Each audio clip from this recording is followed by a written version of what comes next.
ರಾಮುಹಳ್ಳಿ ಗ್ರಾಮ ಪಂಚಾಯಿತಿಯ ಜೆಡಿಎಸ್ ಮಹಿಳಾ ಘಟಕದ ಅಧ್ಯಕ್ಷರಾದ ಶ್ರೀಮತಿ ಶಶಿ ರಮೇಶ್ ರವರಿಗೆ ಹುಟ್ಟುಹಬ್ಬದ ಪ್ರಯುಕ್ತ ಸ್ನೇಹಿತರು ಮತ್ತು ಅಭಿಮಾನಿಗಳು ಎಲ್ಲರೂ ಸೇರಿ ಶುಭ ಕೋರಿದರು. ಒಂದೇ ಹೇಳ್ಬೋದು, ಅವ್ರಿಗೆಲ್ಲ ನನ್ನ ಹೃತ್ಪೂರ್ವಕ ಧನ್ಯವಾದಗಳು. ಯಾಕಂತಂದರೆ ನನ್ನ ಹುಟ್ಟುಹಬ್ಬನ ಅವರು ತಮ್ಮ ಮನೆಯದು ಏನೋ ಒಂದು ಸಂಭ್ರಮಾಚರಣೆ ಅನ್ನೋ ಥರ ಫೀಲ್ ಮಾಡ್ತಾ ಇದ್ದಾರೆ. ಆದ್ದರಿಂದ ಅವ್ರಿಗೆಲ್ಲ ನಾನು ಈ ಮೂಲಕ ಧನ್ಯವಾದ ಹೇಳಕ್ಕೆ ಇಷ್ಟಪಡ್ತೀನಿ. ನಿಮ್ಮ ಪ್ರೀತಿ, ನಿಮ್ಮ ಹಾರೈಕೆ ಸದಾ ನಮ್ಮ ಮೇಲೆ ಹೀಗೆ ಇರಲಿ, ನಮ್ಮ ಫ್ಯಾಮಿಲಿ ಮೇಲೆ ಹೀಗೆ ಇರಲಿ ಅಂತ ನನ್ನ ಹಿತೈಷಿಗಳನ್ನ, ಸ್ನೇಹಿತರನ್ನ, ಬಂಧು ಮಿತ್ರರನ್ನೆಲ್ಲ ಕೇಳ್ಕೊತೀನಿ. ಜವರಾಯೇಗೌಡರು ಅಪ್ಪಾಜಿಯವರು ಬರ್ಬೋದು ಅನಿಸುತ್ತೆ. ಅವ್ರ ಹಾರೈಕೆ ಯಾವಾಗಲೂ ನನ್ನ ಮೇಲೆ ಇದ್ದೇ ಇರುತ್ತೆ.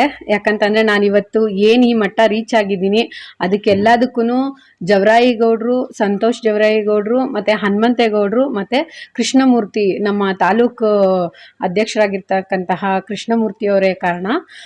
ನನಗೆ ಏನೇ ಒಂದು ಹಣ ತೊಂದರೆ ಆಗ್ತಾ ಇದೆ ಅಂತಂದರೆ, ನಾವಿದ್ದೀವಮ್ಮ, ನೀನು ಏನಕ್ಕೂ ಭಯ ಬೀಳಬೇಡ, ನಿನ್ನ ಜೊತೆಲಿ ನಾವು ನಿಂತ್ಕೊತೀವಿ, ನಿನ್ನ ಕೆಲಸ ನೀನು ಮಾಡು ಅಂತ ಹೇಳಿಬಿಟ್ಟು ನನ್ನ ನಂಬಿ, ನನ್ನ ಕೆಲಸನ ನಂಬಿ ಮೊದಲ ಬಾರಿಗೆ ನನಗೆ ರಾಮುಹಳ್ಳಿ ಗ್ರಾಮ ಪಂಚಾಯಿತಿಯ ಮಹಿಳಾ ಘಟಕದ ಅಧ್ಯಕ್ಷರು ಪೋಸ್ಟ್ ಕೊಟ್ಟರು.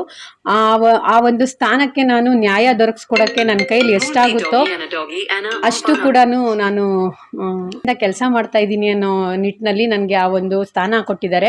ಅದನ್ನು ನಾನು ಕಾಪಾಡ್ಕೊಳ್ಳೋ ನಿಟ್ಟಿನಲ್ಲಿ ನನ್ನ ಕೈಲಾದ ಕೆಲಸ ಕೂಡ ಮಾಡಿದ್ದೀನಿ. ಒಂದು ನಿಮಿಷ ಸರ್, ಕಾರ್ಯಕ್ರಮ ಏನಿಲ್ಲ, ನನಗೆ ಶುಭ ಕೋರಕ್ಕೆ ಬರೋ ಸ್ನೇಹಿತರಿಗೆಲ್ಲ ಒಂದು ನಾಷ್ಟದ ವ್ಯವಸ್ಥೆ ಇದೆ. ಮತ್ತು ಇವಾಗ ಏನೇ ರಾಜಕೀಯ ಸಂಬಂಧಿತ ಅಥವಾ ಇಲ್ಲಿ ಸುತ್ತಮುತ್ತ ಜನಗಳಿಗೆ ಏನೇ ತೊಂದರೆ ಆದರೂ ಅವ್ರ ಜೊತೆಲಿ ನಾನು ಇರ್ತೀನಿ. ನನ್ನ ಕೈಲಾಗಿದ್ದ ನ್ಯಾಯ ಕೊಡಿಸ್ಲೇಬೇಕು ಅಂತ ಹೋರಾಡ್ತಾ ಇದ್ದೀನಿ.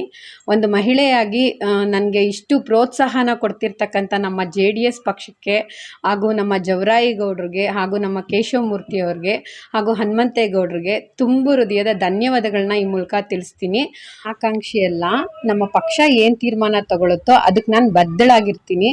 ಯಾಕಂತಂದರೆ ನನಗೆ ಯಾವುದೇ ರೀತಿ ಕೆಲಸ ಕೊಟ್ಟರು, ಯಾವುದೇ ರೀತಿ ಸ್ಥಾನಮಾನ ಕೊಟ್ಟರು ನಾನು ಅದಕ್ಕೆ 100% ಎಫರ್ಟ್ ಹಾಕುವಂಥ ಹುಡುಗಿ. ಯಾವುದನ್ನು ನಾನು ಅರ್ಧಕ್ಕೆ ಕೈ ಬಿಡಲ್ಲ.